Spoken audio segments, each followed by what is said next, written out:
Coopracy is a beautiful reset. Coopracy is about actual real cooperation, not through coercion, but through intelligent and wise choice. An intelligent, wise choice is made by offering intelligent and wise ideas that people can choose that are positive for them, positive for society, positive to create wealth across society, and positive for the global environment.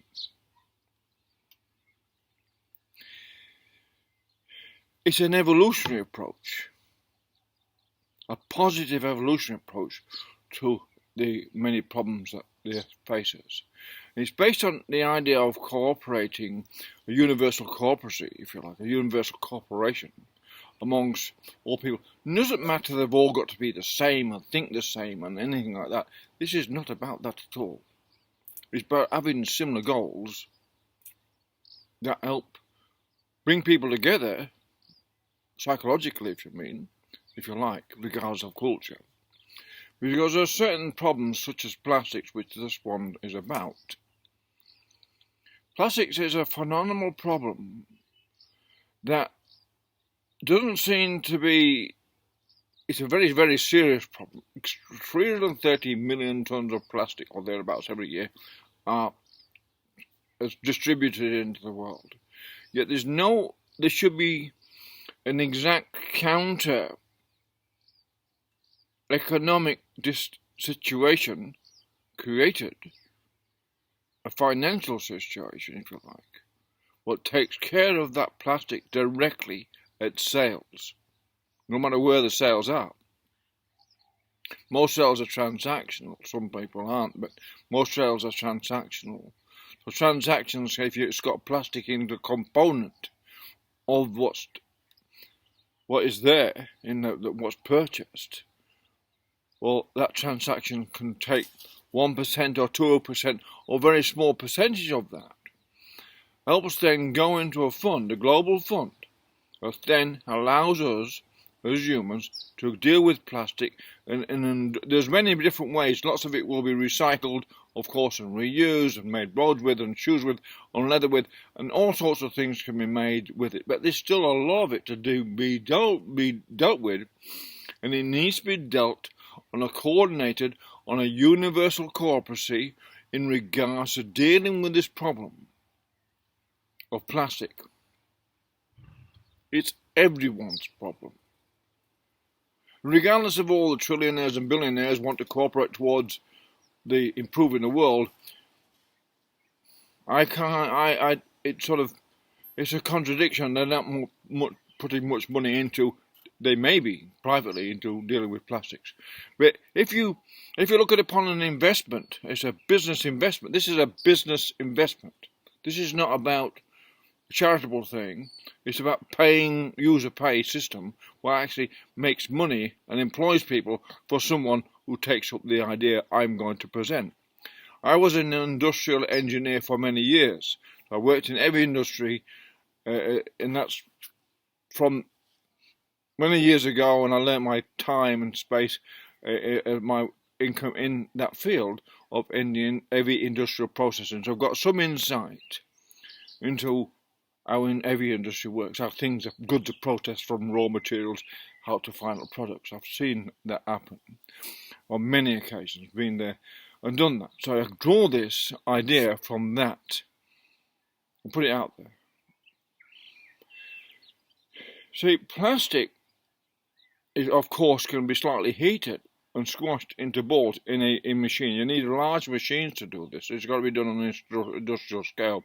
You can use the heat from the combustion of the plastics, or use solar panels, or if you're against any sort of CO2 at all, which is, we'll forget that.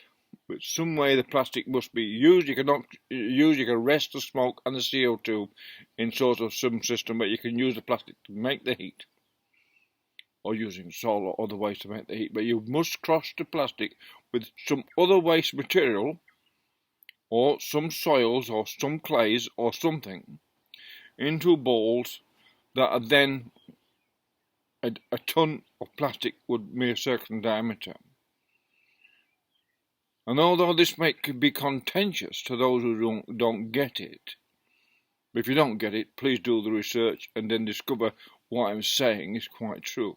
Now, at the bottom of the oceans below 10,000 feet or 3,300 meters, wherever language you want to speak in, there are billions of nodules of manganese and beryllium and all sorts of nodules, what the minerals will come out of the rivers and the oceans and dissolve off the land, go into the seas, and they end up in the lowest because they're heaviest. They end up slowly into the trenches and the lower echelons of the oceans, and they end up compressed around a shark's tooth or a bone or something. They compress in these balls called nodules, and some people have contemplated mining them to extract the minerals out of them. Now, there's billions of these there already, and plastics can be compressed into balls, added enough weight in them with some material. There's a cost to this, but there's a cost not to acting. And if the cost is put in the original transaction, when the purchase place, where you purchase this piece of plastic, if there's a cost is already in that transaction going to pay for this system, then it really is a cost-positive way of actually creating a business and also dealing with a very serious problem. Because if you can sink it so it goes down into these trenches below 10,000 feet, it will just get covered eventually, just cover up. It will be identical when you're in its appearance with all the other nodules around it, because it will accrue all the further minerals around it. It will just accrue other minerals around this ball, the same as all the other nodules in the bottom of the oceans. And that's a little bit of complexity in setting up the transaction system, a little bit of education, but it needs to be done. The education part of it is it's not thou shalt not, is thou shalt cooperate, or you can cooperate and help clean your world up, and they'll sort of work together. A very small contribution by everyone fulfills a great need. That's the clue about Coopracy. It's very simple. Always about looking at the most simple, least sophisticated means of achieving a great end. It's all about voluntary. It's all about thinking this is a good idea. This is not about coercion. And there's money in this for someone. There's millions. There's billions of dollars made for a country or nation or an individual who wants to make money out of this. There's money in this. It's not against making money. I'm not against billionaires. I'm actually into the reality of being able to cooperate or create cooperacies around ideas to solve them voluntarily, rather than use any kind of coercion at all to make money. Coercion always belongs to the corporate sector when it thinks it can benefit itself in some way. Politically, it coerces the politics of what to go one way or the other to develop a financial stream or fiscal stream through the distribution of the currency through the economy, and that's how it works. But this way alters the thinking of that. Because we know if something benefits everyone, or benefits the planet, and it's psychologically a positive, and it's not coercive, that's an evolution in itself, a positive evolution, and that's basically sums up what Coopracy is. Coopracy is the beautiful reset. It's a reset in thinking, as much as anything else. Coopracy is a reset in the way humans think about themselves within the planet. It's just trying to reset the idea of enmity and cultural rivalry. I love the idea of all these different cultures. I love visiting places where different cultures. It's fabulous. But cultural rivalry is not necessary anymore when cultures could cooperate and still sustain their cultural identity and actually make ground. In fact, the wealth distribution then will be far greater. Instead of being reactionary towards others, it should be cooperacy towards others.